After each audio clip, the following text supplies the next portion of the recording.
to this channel. In this video, we're going to be tackling quadratic functions and mastering how we could express them in the completed square form. No fuss, no fluff. It's just a straightforward guide to help you master this essential math skill. So first off, the general quadratic function is given by y equal to ax squared plus bx plus c, right? And then the completed square form, or we could call it the vertex form, is given as a into x negative h all squared plus k, where h and k are constants. Or if we should express the quadratic function y equal to ax squared plus bx plus c in the completed square form, we would have a into x plus b over 2a all squared plus c negative b squared over 4a. So the main point here is getting a quadratic function who is not a perfect square and expressing it in the completed square form. That means we're getting a perfect square out of it. So first off, looking at this expression over here, x plus d all squared. X plus d all squared is a perfect square. And then if we should expand this expression over here, the right hand side of the screen, x times x is x squared, x times d xd, d times x xd, d times d squared. Then if we simplify this, we're going to have x squared plus xd plus, that's xd plus xd is 2xd.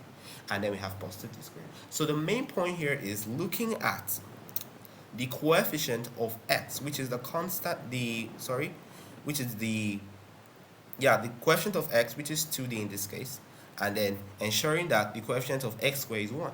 So if we have 2d, right, half of 2d, that's 2d divided 2 is going to leave us with, right, 2d divided 2 is going to leave us with d. And then if we square d, we're going to have d squared. So we notice that half the coefficient of x squared will always give us that constant term that should be added to make it a perfect square. So let's go straight into question number 1. So question number 1 says, express 2x squared negative 8x plus 14 in the form 2 bracket x negative a all squared plus b, where a and b are constants. So the easy thing to do right here is to factor out 2, right? Factor out 2 as seen in the form given the question, and then if we factor out 2 could go into 2x squared, 2 could go into negative 8x, and 2 could go into positive 14. So 2x squared divided 2 is going to leave us with x squared, right? And 2 into negative 8x, because 2 times negative 4x is negative 8x. 2 into negative 8x is negative 4x. And 14 divided 2 is going to leave us with a positive 7, right? 7. That's 7. So we have written as 2 into x squared negative 4x plus 7. So we need to derive a perfect square out of this. So we simply look at the coefficient of x. And in this case, what's the coefficient of x? Negative 4. Negative 4 is the coefficient of x. So what should be added to x squared negative 4x to give a perfect square? That's simply half of negative 4. And then if we should be halving negative 4,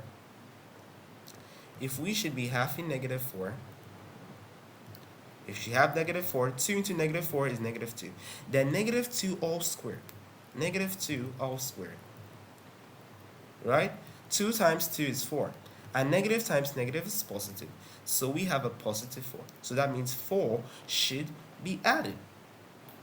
So if we have x squared negative 4x plus 4, we need a positive 3, because we should ensure that we keep to the form that we're given, keep to the expression we're given.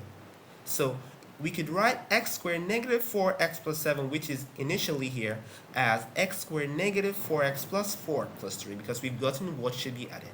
So we could now write x squared negative 4x plus 4 as a perfect square, right? And that's simply x negative 2 squared. That can simply be done by factorization, or you could just take what was half the coefficient of x. Coefficient of x was negative 4. Half of negative 4 is negative 2. So we could just write as x negative 2 all squared, which is still x squared negative 4x plus 4. Then we have positive 3. And bam, that's the answer. Then let's take the second question. You can do well to attempt it by following the steps. Question 2 says f of x is equal to x squared plus 2x plus 3 for x less than or equal to negative 1. Express f of x in the form x plus a all squared plus b. So looking at this f of x right here, x squared plus 2x plus 3 has to be expressed in terms of a perfect square, right? So what should be added to x squared plus 2x to give a perfect square? That's simply half of the coefficient of x. And in this case, what's the coefficient of x? That's 2. 2. So half of 2 is 1, right? 2 over 2 is 1. Then 1 squared is still going to leave us with 1, right? So 1 should be added to x squared plus 2x to get a perfect square out of it, right? So instead of writing x squared plus 2x plus 3, we could write it as x squared plus 2x plus 1 plus 2, because we've gotten what's a perfect square out of it, right? Out of it. Then we need a positive 2 to ensure that the positive 3 given in the question is retained. So x squared plus 2x plus 1 is a perfect square, right? So we can now write it as x plus 1 squared. Remember I said it's either use factorization or you just simply half the equation of x. Half of 2 is 1. So we could write x squared plus 2x plus 1 as x plus 1 all squared, and then a positive 2, because 1 plus 2 is going to give us that 3 that's going to maintain f of x. Right, let's take the last question in this video. I hope you are catching every content here. So for question 3, we have express 2x squared plus 12x plus 11 in the form 2 into x plus a all squared plus b, where a and b are constants. So in this case, we can look at the first and second terms of this expression, right? That's 2x squared and positive 12x. And then we can see that 2 is divisible by these two factors, these two elements. So if 2 divides 2x squared, we're going to be left with x squared. And if 12 divides 6, we're going to have 2.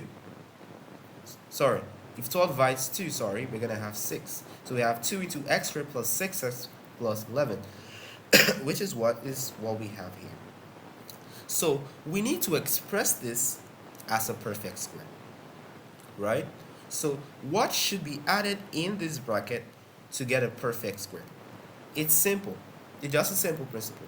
Just to half the coefficient of x. What's the coefficient of x? 6.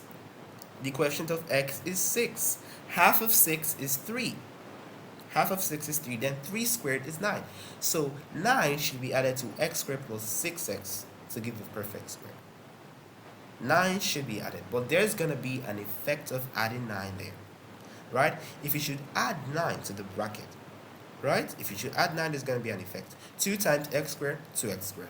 2 times 6x, 12x, right? 2 times 9, positive 18. And we could also write that as x plus 3 all squared. Remember I said you could either get x plus 3 all squared as by either halving the coefficient of x. Coefficient of x is 3, so we could write x plus 3 all squared or use the factorization method. So point here is that we have 2x squared plus 12x plus 18 as 2 into x plus 3 all squared, but that's not what we're given. So to retain what we're given, which is 2x squared plus 12x plus 11, if we have positive 18, that means we need negative 7, right? Because 18, right? 18 minus 7, 8 minus 7 is 1, right? And then we bring down 1. It's going to leave us with 11, which is what we're given. So we could write what we're given as 2 into x plus 3 all squared negative 7. So I hope you enjoyed the video on how to express a quadratic function in terms of a perfect square. Please do well to subscribe to this channel by clicking the subscribe button. Also do well to like, share, and comment on this video. Thanks for watching and see you next time.